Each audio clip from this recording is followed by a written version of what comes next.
All right, welcome back, everybody. Crypto Rolly here. So we saw the stock market just keeps pumping, and actually gold has been dumping. So the question always is Bitcoin more correlated to gold? Is it the digital gold? Or is Bitcoin more correlated to stocks? And in fact, we've seen it go both ways. We've seen with the Iran conflict, Bitcoin was moving with gold. And then during the pandemic sell off, gold was rising and Bitcoin was moving with the stock market. So, what are we going to see moving forward? We'll just have to take a look at our indicators. You can't read too much into the correlation. I think Bitcoin has a bit of a split personality. Sometimes it follows one, follows the other. Other times it just does what it likes. So we'll take a look at everything, put it into context, look at our indicators, and go ahead, hit that like, subscribe, tick the bell for notifications, leave a comment. I do live technical analysis, price predictions, and trading. And remember, these are my own ideas and opinions on the market, so please do your own research and trade at your own risk. All right, looking at the market, we can see Bitcoin sideways, real volume 1.5 billion, pretty much sideways. You do have EOS up 5%.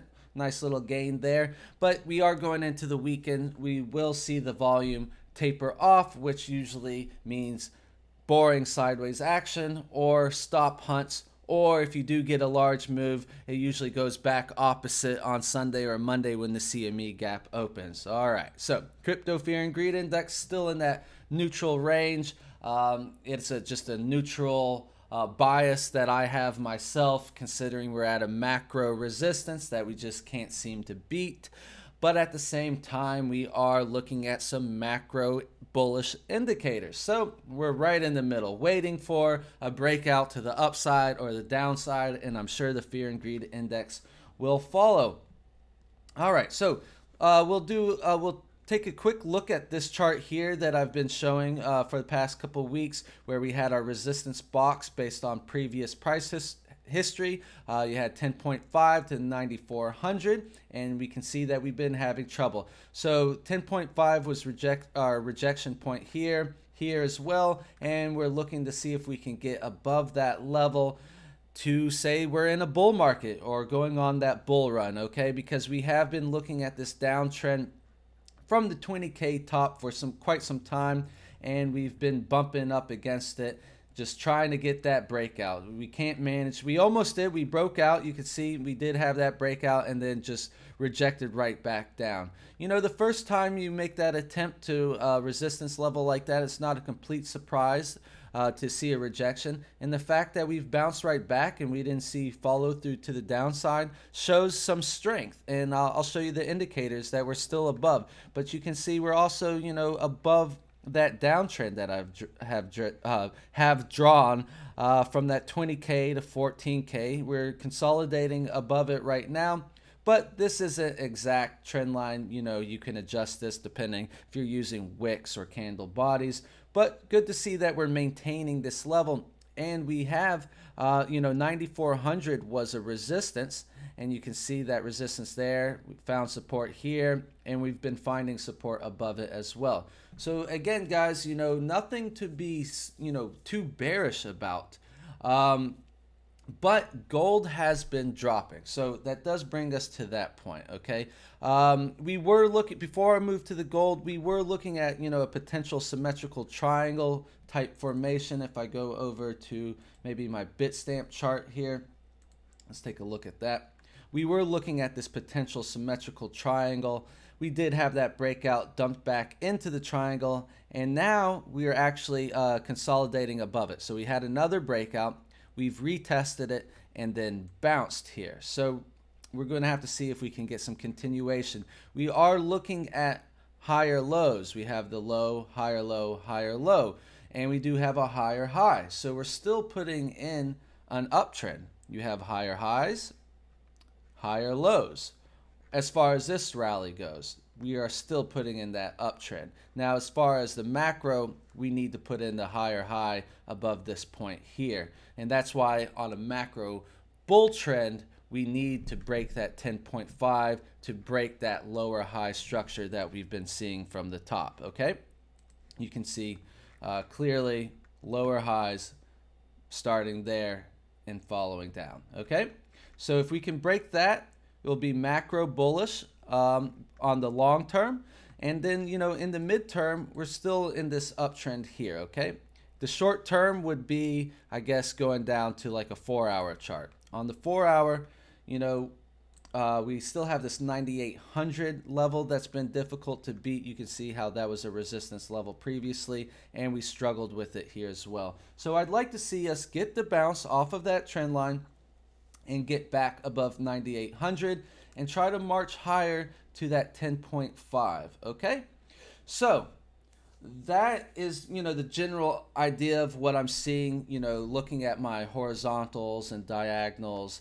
So let's look at gold and then the S&P 500 real quick, and then we'll do our breakdown as usual. Hit that like for me, guys. All right, so we see that, the stock market had that intense sell-off, the same as Bitcoin, and then it has rebounded.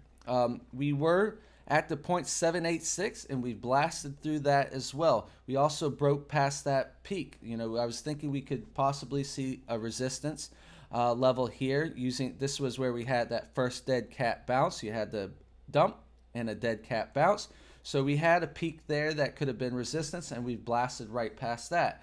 We've been marching on upwards, and then the NASDAQ, in fact, has hit a new high today. However, gold, complete opposite. Gold has been falling. So it was going sideways and now falling. So that's why people are asking, all right, so, 2 months ago, we were moving directly with the stock market. Now, the stock market's going up and Bitcoin has been stalling. The only thing that I can say about that, well, there's plenty to say about that, but one of the things that's of importance to me is that Bitcoin, I think, rebounded faster. We got to this point here, May 7th, we got to that top there back when, let's go back to the S&P 500. May 7th on the S&P 500 is here. So while the stock market was only at its 0.618 golden retrace on that date, Bitcoin had retraced the entire pandemic sell-off. So Bitcoin bounced a lot harder, a lot faster, and we have been going sideways, letting the stock market catch up. So if you're looking at it in that way, then they're still somewhat correlated. Maybe not, on a daily or 4-hour chart so much anymore, but, basically more on the theory that if the stock market does well, it's good for Bitcoin on a macro level. Of course, you're going to have dips and, pumps in between, that may differ between the two markets, but in general, stock market being strong will be strong for Bitcoin, right? So that lines up with that argument. Bitcoin already rallied. The stock market was a laggard. Bitcoin's been going sideways. The stock market's catching up, and possibly now Bitcoin will take its turn. We see this all the time with altcoins and Bitcoin, where maybe Ethereum might lead the charge, or we've seen Tezos and Link lead the charge, and then the rest of the crypto market follows, or Bitcoin leads the charge, and then the rest of the cryptocurrency altcoins will follow. So we see it all the time with crypto. So maybe that is a correlation we're seeing between Bitcoin and the stock market.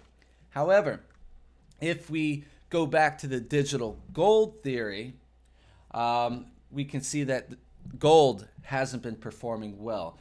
Gold and the stock market have been performing completely opposite. So we'll have to keep our eye on if gold continues to fall, stocks continue to rise, and does Bitcoin end up falling, or do we keep rising? So that's what the narrative is right now. I think that's what people are looking at and talking about, and that's just my opinion on the matter. Okay, so let's go to, let's just do a breakdown from the weekly, and we'll go down. Okay, so on the weekly, looking at our indicators, the moving averages, what do you know? Still above all major moving averages on the weekly. Looking to potentially put in a new higher high candle body. This candle body closed at 96.65. We're at 97.34. 97.34, 97.37. So if we can get this weekly candle body to close above 96.65, there's a good chance we get continuation. We saw with the monthly, let's take a look what's going on with our monthly. So with the monthly, we did get that higher candle body close, higher than this candle body. We were looking for that at the end of last month, and we said that if we got a candle body close higher than this one, we could get continuation. We have seen a bit of continuation. You can see that this wick is higher than that one, so that did trigger, more upside. But now, we're struggling again. So we'll have to see. But I just wanted to show you that example, how that played out there. And just to note, the monthly is above all major moving averages again. So that's, one of the things I was talking about, how we are looking at bullish indicators. Now, the weekly, looking to get that candle body close above there. All right. Your downside support would be this blue 50 simple moving average at 87.62. And your light blue 10 simple got the bullish cross above your orange 50 EMA, and it's looking to cross above the yellow 21 EMA. And currently they are, okay, so the blue 10 simples at 83.73, yellow 21 EMA 83.67. So if we can get the candle to close at this level, 9700s or higher, you'll get that cross. You'll get another bullish cross, just another step in the right direction, as I've been saying. Okay, Ichimoku clouds, let's take a look at them. So we broke into the Ichimoku cloud on the weekly. This is something we were talking about last week, that we were respecting this cloud, that we weren't able to really close inside of it. So if we can get the close that we're looking for into the cloud, then maybe we can march up to the top of the cloud. The top of the cloud here is coming in at 11,140. We'll move up to 11,300. So next week, this top of the cloud will be 11,300. So let's see if we close in the cloud and then get an extension to the top of the cloud. Your support, the bottom of the cloud, 93.73. Stochastics, your weekly fast stoke still coming to the downside, and your slow moving stoke to the upside. So we're waiting to see, I think this will have a lot to do with how we break out. If we end up getting a sell-off, this is going to continue down this way, and you'll see the slow moving turn down with it. However, we still have room to go. We can stay up high. So we could see, if we do get a breakout, we could see this fast moving stoke turn up to the upside. So that's what we're watching to see. Let's go to the daily. On the daily, your fast moving stoke is hinting at a potential cross up. Hasn't been confirmed yet though. And your slow moving stoke is crossed down. So, this is why we're going sideways. And you see this happen a lot when you're going sideways, that your indicators will be contradicting. So like how on the weekly we had the fast coming down and the slow coming up. Well, on the daily it's the opposite. The fast might move up and the slow coming down. However, if you do get this confirmed cross up here, the daily will follow. And then if both daily stokes cross up, we'll see that fast moving weekly stoke possibly get the cross to follow. Your RSI completely neutral on the daily as well. So the indicators aren't telling us a whole lot, except for, the fact that we are maintaining above critical support levels. We're still above all moving averages on the daily as well. Your blue 10 simple support will be at 96.28. We've bounced off of it once again. If you do lose that, you have your 21 EMA, yellow 21 EMA at 94.25. If you lose that level, your orange 50 EMA is coming up to 89.16. So if we do come down to 8,900 about, it would be lining up with that, here it'll be easier to see, it'll be lining up with this trend line that we formed here. You can see this red trend line coming up, and throw back on those moving averages, so you can see how the moving averages are coming to meet that trend line right around there. So that would be a fair area to see a possible bounce. If you lose this level and that trend line, let's see, we have 8,600 horizontal as a potential support, and then 8,400. Now you lose 8,400, it's definitely looking like a downtrend, and then you can pull out your Fibonacci retracement and see, you know, where your golden retrace, your 0.5, and see where we're going downwards. But for now, we're still above support levels, so I won't spend too much time looking at that. All right, so we're above our moving averages on the daily. The Stokes, we're looking for a possible cross back up. How about the Ichimoku clouds? On the Ichimoku clouds, we are above our blue conversion line as well. And you have this nice big support green cloud here. I do want to look at the weekly 1 second. Let me take a look. So I'm still waiting to see if this will close up and we can get a green cloud on the weekly. Let me see about the 3-day. 3-day, no green cloud support. 2-day, got a green one forming on the 2-day. So one step at a time, and then you have this thick one on the 1-day as well. So this blue conversion line supports at 95.29. So still looking good above that level there. Going down to the 12-hour. On the 12-hour, still above your blue conversion line. Potentially you almost had a bearish Kumo cross if the blue conversion crossed beneath the orange baseline. That would have been a bearish cross, but it was saved. So still bullish as far, no bearish Kumo cross, still above your blue conversion line. This is rising up to 96.20. All right, moving to the moving averages. So we're fighting on the 12-hour to get back above the 10 simple, but we're holding that 21 EMA support down at 95.81. And your fast moving Stoke is moving to the upside, and your slow moving Stoke is looking for a potential cross to the upside. So, you know, we're just drifting up slowly with a potential threat of a dump is how I see it. So, you know, I feel bullish on the macro. I think we're above all these, you know, critical support levels, looking at other indicators. So, yeah, we're going to keep slowly drifting up, but you always have to be aware of candles like these. So that's why if you're trading these smaller time frames, you know, below a daily, if you're trading 4-hour, 1 hour, you have to take your profits where you can. But if you're trading as an investor, looking at the weeklies, everything looks good to me still, okay? And your 12-hour RSI is still neutral as well. Let's go down to the 4-hour. We did get the 4-hour candle closed just recently. So the 4-hour maintained that yellow 21 EMA support. You can see we wicked beneath it, but closed above and then got another one. But we're seeing some resistance here on the blue 10 simple. Your blue 10 simple, 97.50 resistance on the 4-hour, and the 21 EMA at 9,700 support. So we want to get back above that, get back above 9,800, break this peak, and make another attempt at 10.5. Otherwise, if you lose the 21 EMA, you have your 50 orange 50 EMA 9600. You lose that, you know, one level at a time. Your 200 EMA is now up at 9160. So you want 4-hour. We want to stay above the light green 200 EMA.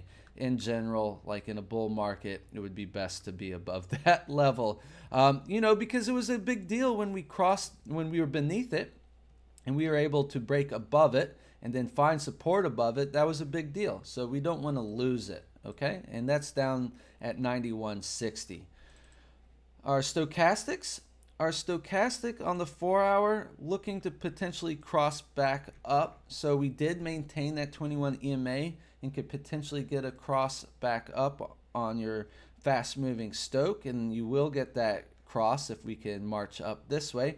But your slow moving Stoke just crossed down. So more contradicting indicators. Unfortunately, you know, we are in this just massive consolidation waiting on a breakout, and your RSI neutral.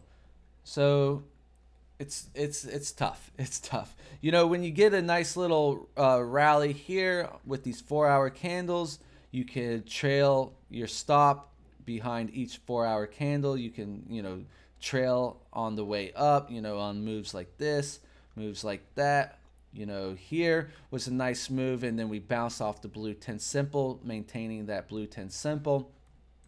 We're looking for a play like that, and we haven't been really given the opportunity. So that's what we're waiting on. If we can get that breakout, you know, see some volume step in too, though. We can see the volume's been falling. So we're going to need some volume to step in to get some follow through. And until then, we're kind of being patient, waiting to see which way it will go.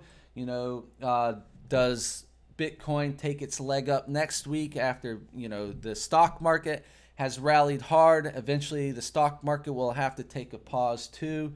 Doesn't have to, but most likely there will be some profit taking there as well. Maybe Bitcoin takes its leg up. Or if Bitcoin drops, maybe Bitcoin is the digital gold. So that's what I'm looking at, guys. I can take a look real quick at some alts. It's been 21 minutes, so I won't spend too much time on that. But here we'll take a look at just a couple real quick. Looking at Ethereum. Ethereum has been consolidating underneath 245. 245 was a level of interest for me.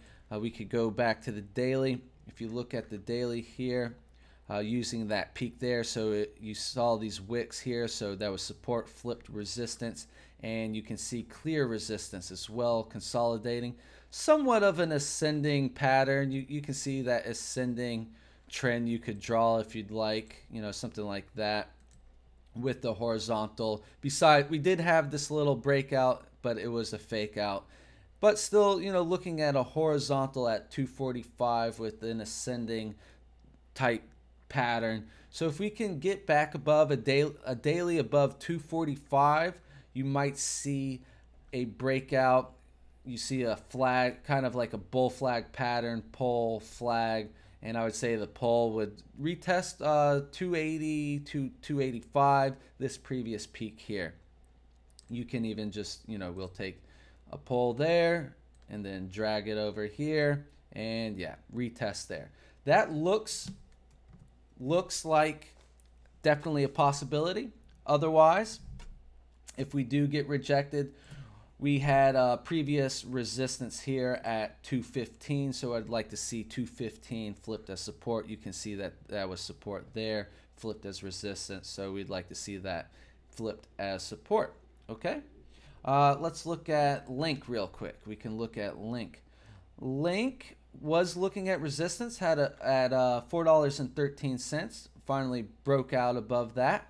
So if we do test down lower, you want to see 413 hold as support, so resistance possibly flipped as support. Let me see if what we're looking at here. So we're almost back to the all-time highs on Link. So, you know, if we can get a breakout, you're going to have some resistance in this region here. I would say we'll start it right around there using those previous peaks, okay? And that's going to be around $4.87.